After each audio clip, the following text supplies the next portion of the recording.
जम्मू कश्मीर में नशे की लत भारी सिरदर्दी रही है। अब ये चुनौती दिन ब दिन बढ़ती जा रही है। जानकारों के मुताबिक हाल में कई साइकोट्रोपिक दवाओं मसलन हेरोइन की लत में तेज बढ़ोतरी हुई है। इसकी मुख्य वजह है हेरोइन जैसे नशे का आसानी से मिल जाना। If you would ask me the question 10 years down the line, I would say यहाँ ड्रग अब्यूज है, लेकिन ज्यादातर मेडिसिनल ओपियोइड्स का है, ज्यादातर कैनबिस चर्च का है जो यहाँ लोकली ग्रो हो जाता है, वाइल्ड होता है। बट पिछले 8 साल से 7-8 साल से right exactly you can say 2016 onwards we are seeing a different trend. We are seeing कि मोस्ट ऑफ द पेशेंट्स जो अब आ रहे हैं they are all heroin addicts. जानकार बताते हैं कि ऐसा नहीं कि ड्रग की लत किसी खास उम्र के लोगों को ही लगती है। सामने आए मामलों में 14 साल के किशोरों से लेकर 60 साल के बुजुर्ग तक शामिल हैं। Eventually post 16 I found out that yes, there is drug addiction, and if then it was 10%, now it's 100%. So the graph has not even gone down or not stayed where it is. It's gone up and very rapidly. And regarding the age group you asked me, right now we have the youngest patient is 14 and the oldest here right now admitted is 60 years. But if you go with the graph outside, it's like 7 to 70. So there's no limited youth towards this drug addiction. Everyone we see around is involved because there's different drugs available. नशीली दवाएं तरह तरह की होती हैं। जानकारों की माने तो नशे की लत की एक और बड़ी वजह उनका आसानी से उपलब्ध होना भी है। तो यूजुअली अगर देखें पीर प्रेशर बहुत ज़्यादा इन्फ्लुएंस करता है इनको, जिसकी वजह से इस डिपेंडेंसी में आ गए होते हैं, या इजी अवेलेबिलिटी जो है ड्रग्स की या पैसों की जो इजी अवेलेबिलिटी रहती है वो, या फिर एक्सपेरिमेंटेशन रहता है इनका ड्रग्स के साथ, ये इनके रीजंस बनते हैं कि ये डिपेंडेंसी में आ जाते हैं।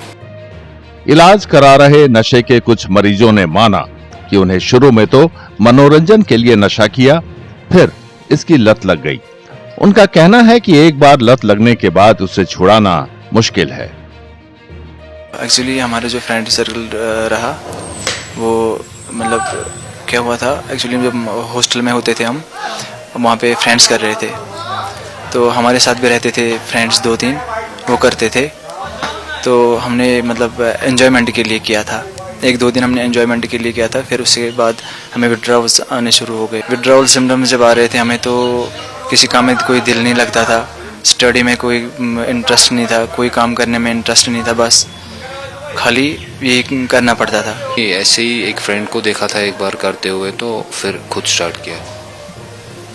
ऐसे ही फिर घूमने गए थे किसी जगह पे, तो फिर ऐसे ही पहले स्टार्ट सिगरेट से ही किया था, सिगरेट एंड फिर वीड भी पी थी, फिर उसके बाद हेरोइन एडिक्ट। अधिकारियों ने बताया कि वे नशे के खतरे को रोकने की पूरी कोशिश कर रहे हैं, लेकिन इस चुनौती से असरदार तरीके से निपटने के लिए सामुदायिक कोशिश जरूरी है। जम्मू कश्मीर में नशे के मरीजों के इलाज के लिए कई पुनर्वास केंद्र बनाए गए हैं। इसके अलावा नशे के खतरों के बारे में जागरूकता बढ़ाने के लिए नियमित रूप से अभियान चलाए जाते हैं।